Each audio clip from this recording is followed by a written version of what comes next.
It was the kind of text that looked innocent at first glance. Would love to host Thanksgiving this year. Hope you both can come, Joanne. I stared at it longer than necessary, rereading each word like there might be some hidden meaning. There was. Joanne Carter didn't do anything without purpose. In the 6 years Ethan and I had been married, she had never not once offered to host us. Not for Thanksgiving, not for brunch, not even for coffee. In fact, I was fairly certain she only kept my number saved, so she'd know when not to answer. Ethan glanced over my shoulder. She's trying. Maybe this year will be different. He sounded so hopeful, like a boy still waiting for his mother's approval even after all this time. That hope made it hard to say no. Sure, I said, slipping my phone back in my coat pocket. Why not? He beamed, pulling me into a hug. It'll be good. You'll see, but I wasn't so sure. Joanne had always kept me at arm's length, polite enough in public, cold and condescending in private. She made it clear in subtle and not so subtle ways that I had not earned my place in the Carter family. Not without grandchildren. Still, I baked my best bourbon pecan pie, double-wrapped it, and set it in the back seat as we drove toward Charleston's historic district. The Carter family home stood like a photograph. White pillars, brick steps, a porch swing no one sat in. It looked warm, welcoming, a lie in architecture. As we pulled into the driveway, Ethan squeezed my hand. Let's just enjoy today. Okay, I nodded and smiled for him. I'd keep the peace for Ethan, but inside I already felt that quiet tension in my ribs, the kind that told me I wasn't walking into a family gathering. I was walking into a test. And Joanne Carter always graded on a curve she never explained. Joanne opened the door with her usual flare lipstick, perfect pearls glowing against her cranberry blouse, arms already outstretched for Ethan. My baby boy, she exclaimed, pulling him into an embrace that lasted several seconds too long. You look wonderful, sweetheart. Have you lost weight, just been biking more? Ethan laughed. She beamed. Of course you have, always so disciplined. Her eyes slid past me with a glance so brief it barely qualified as acknowledgement. Rachel, she said, her tone clipped. You brought dessert, how thoughtful. I held out the pie I'd spent 4 hours baking. Bourbon pecan, Ethan's favorite. Ah, she said, taking it without really looking. I'll put it in the kitchen with the others. Before I could step inside, she was already gone, calling out to Melissa and Luke in the living room. Ethan followed without hesitation. I paused in the doorway, still holding my coat. The Carter house buzzed with conversation and laughter. Melissa was perched on the arm of the sofa, her kids racing in circles with paper pilgrim hats.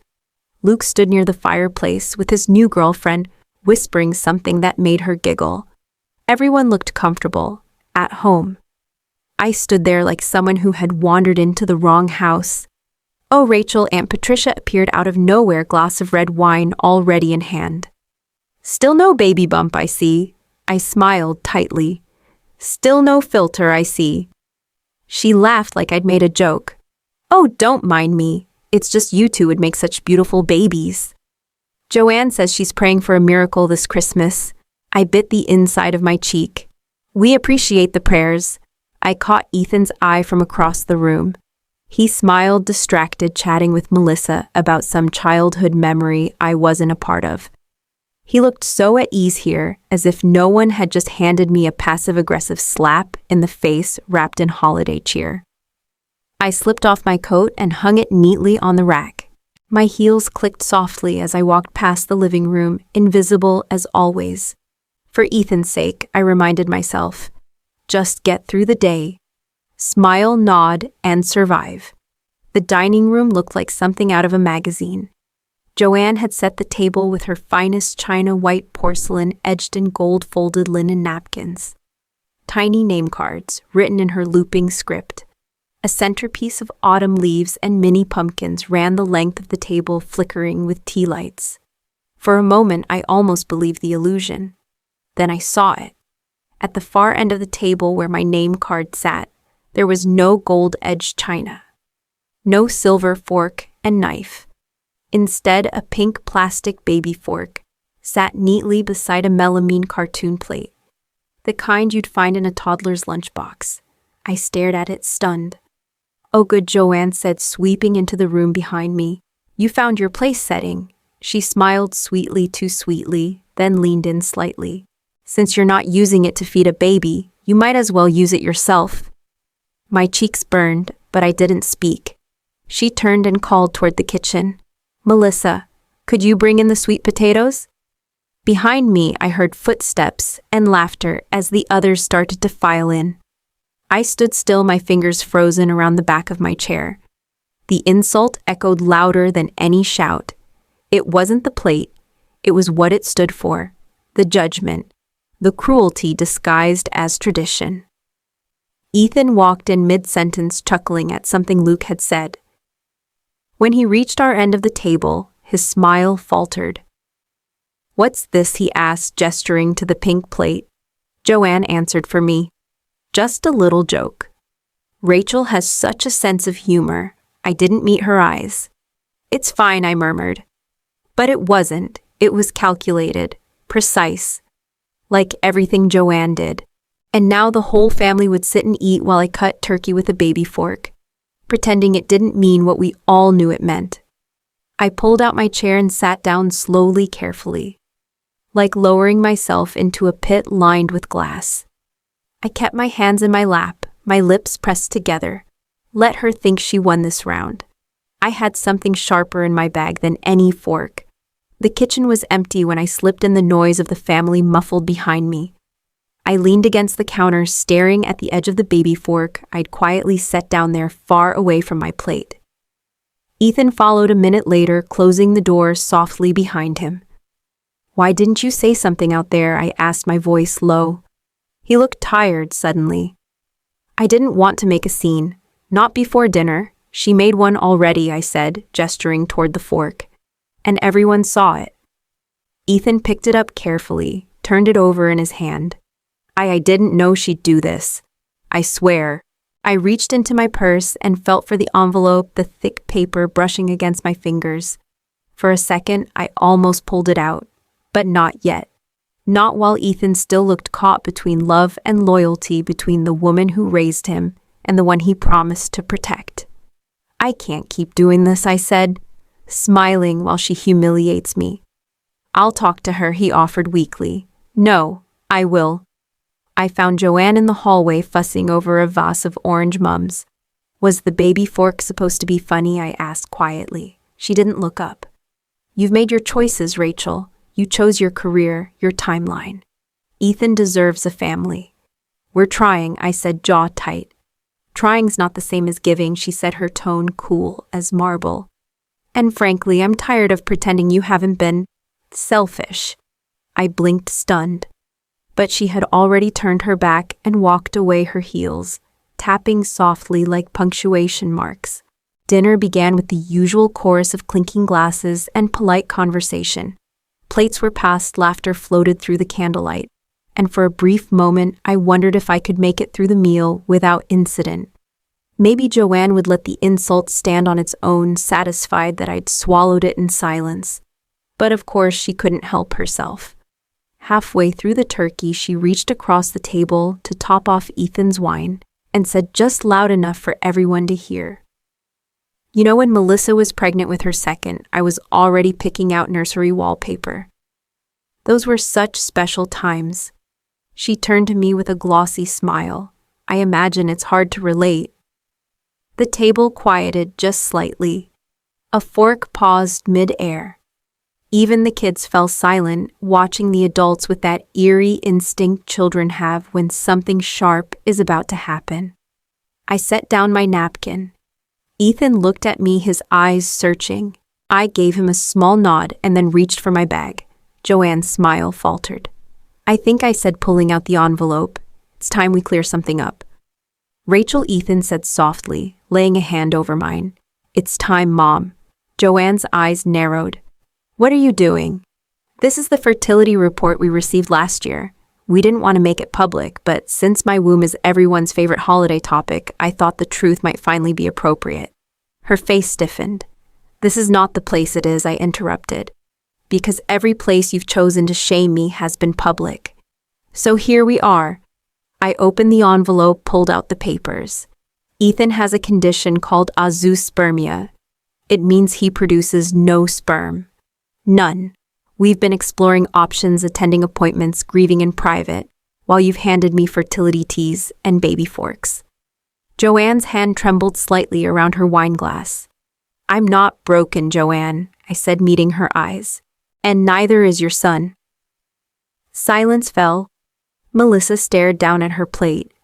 Patricia blinked rapidly, clearly, calculating how to disappear into the chair. Ethan reached for my hand again. We didn't tell you because we didn't trust that you'd handle it with love. Turns out we were right. Joanne opened her mouth, then closed it. The envelope stayed on the table, quiet, undeniable, and finally louder than all her judgments. Joanne blinked at the papers like they were written in a foreign language. Her perfectly lipsticked mouth opened, then closed. Across the table, Melissa looked stunned. Luke's girlfriend shifted uncomfortably in her seat, suddenly very interested in her sweet potatoes. I don't understand, Joanne said finally, her voice brittle. Ethan, our family has never had these issues. The Carter men have always been healthy. It's called azoospermia, I said calmly. It means his body doesn't produce sperm at all. Not low count, not damaged, none. She flinched at the word, like I'd cursed in front of the kids. And it's not something he did, I continued. It's not stress or tight boxers or diet. It's genetic. The doctor said it likely runs through the maternal line. The words hung in the air, slicing through the silence. Joanne's face drained of color. That's ridiculous, she whispered. My father had 4 children. My brother has 3. There's no history. Genetics don't always show up the same way. Ethan said quietly. It can skip generations, be hidden until it's not. Joanne looked at her son, her eyes wide, almost pleading. Are you saying I gave this to you? He didn't answer right away. And in that pause, I saw the shift, her power slipping. The image of the all-knowing matriarch cracking. We don't know exactly where it came from, Ethan said at last. But we do know it didn't come from Rachel. She sat back slowly, like the chair might give out beneath her. I never meant, she began, but the words tangled. You meant to shame me, I said, keeping my voice even. You thought I was the reason. That I was denying you a legacy. So you mocked me, humiliated me in front of family behind closed doors. And all this time, I glanced at the plastic fork still sitting on the table beside my plate. All this time, the issue had nothing to do with me. Joanne reached for the turkey platter, maybe out of instinct, maybe just to have something to hold on to. Her hands shook. The edge of the dish tilted slightly, then wobbled. Ethan stood quickly, steadying it before it could crash to the floor. The fork wasn't so lucky. It slid from the edge of my plate, landing with a hollow clatter on the hardwood. No one moved. No one said a word. Even the children were silent, sensing the moment had twisted into something else, something irreversible. Joanne looked down at her lap, fingers clenched together like she was praying for this to be a bad dream. But it wasn't. It was the truth served cold in porcelain and plastic. Joanne stood up so abruptly, her chair scraped against the floor with a piercing screech. She didn't excuse herself. She didn't even look at anyone. She simply turned, heels echoing against the wood as she rushed down the hallway and disappeared up the stairs. A door slammed seconds later. Hard. No one spoke. Ethan sat down slowly.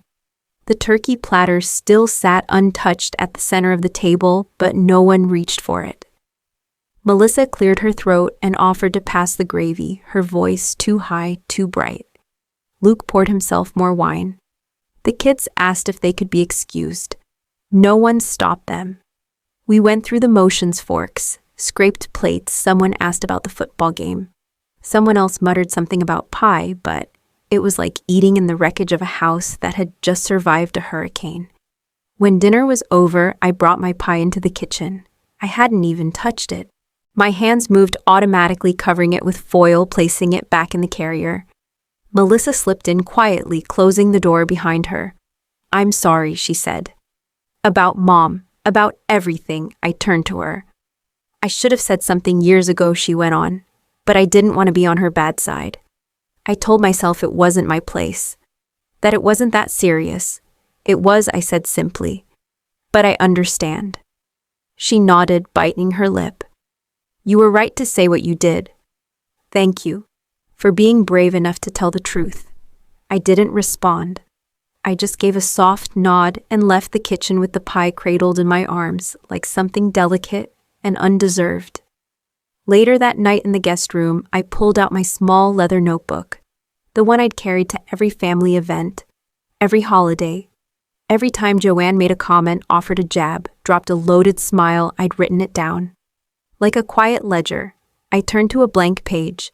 For the first time, I didn't need to add anything new, because the list had finally stopped growing, and for the first time, it had no power over me.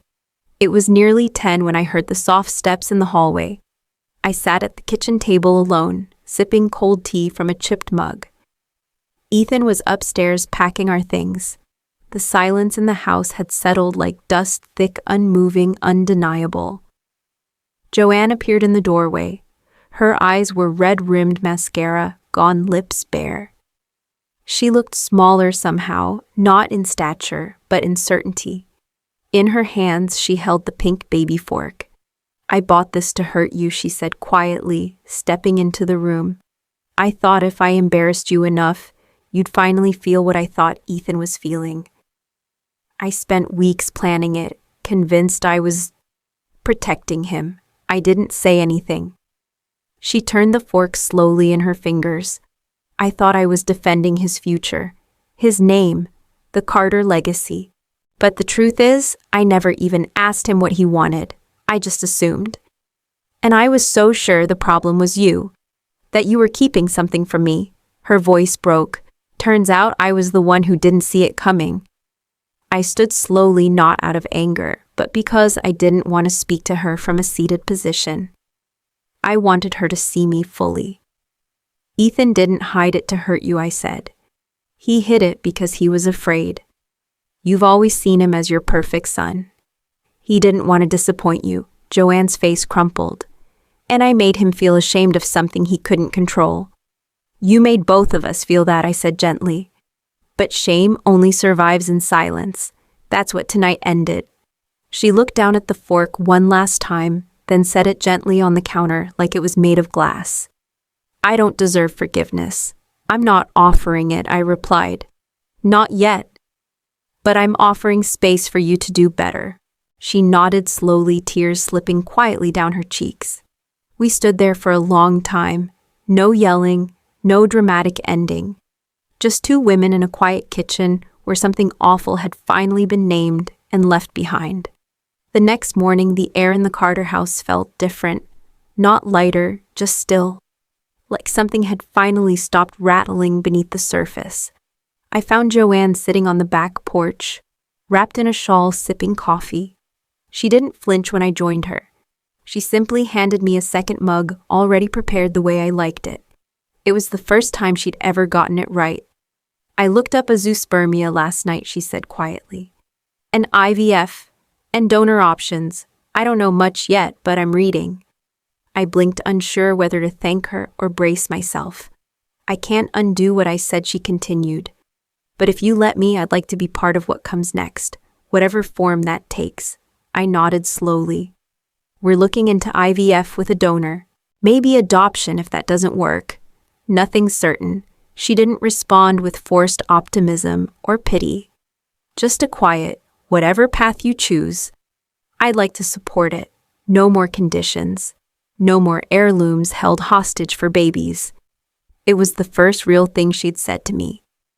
Ethan stepped out, then joining us with his arms crossed. He looked between us, then at his mother. "We'll move forward," he said gently, but with boundaries. "Things have to be different." Joanne nodded, no argument in her eyes. "They will be." And for the first time I believed her. Not because she said the right words, but because for once she didn't try to fix it. She just listened quietly, holding space, where control used to live. We sipped coffee in silence, the kind that finally felt like peace, not punishment.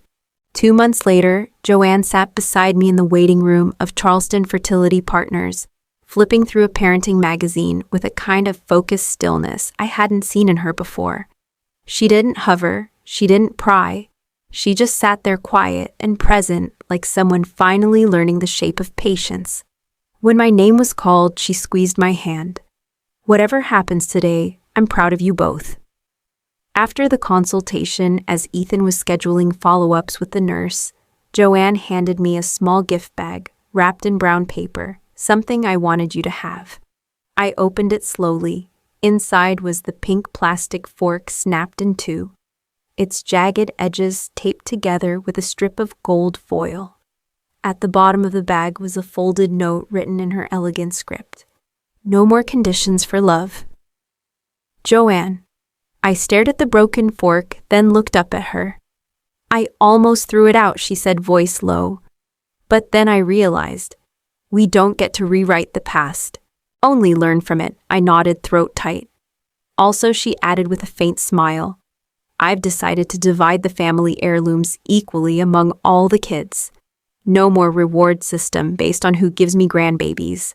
Love doesn't work like that. It never should have." Ethan returned just in time to hear the last part. He exhaled, slow and relieved. Later, as we drove home, I held the broken fork in my hand, light as a feather but heavy with meaning. Some things break to remind us they were never whole to begin with. And some families heal when the rules finally change. The scent of cinnamon and clove drifted through our kitchen as Ethan and I unpacked ornaments from the storage bins, setting aside the ones we'd collected over the years. No theme, no matching set, just memories strung with ribbon.